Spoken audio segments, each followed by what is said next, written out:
Here's how to check if your TV is set to auto motion smoothing or off.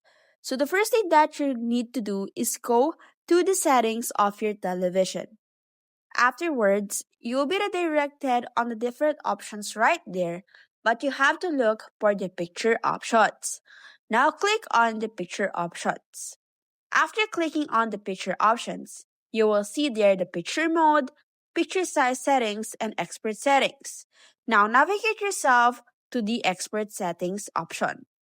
After pressing the expert settings option, you will see there the picture clarity. If you see that the picture clarity is an automated or an auto option, that means that your TV is not set up to auto motion, smoothing, or and as you can see, the picture clarity settings can be also turned to auto. If it's an auto, it means it is on the motion smoothing. If it's not, then it is off.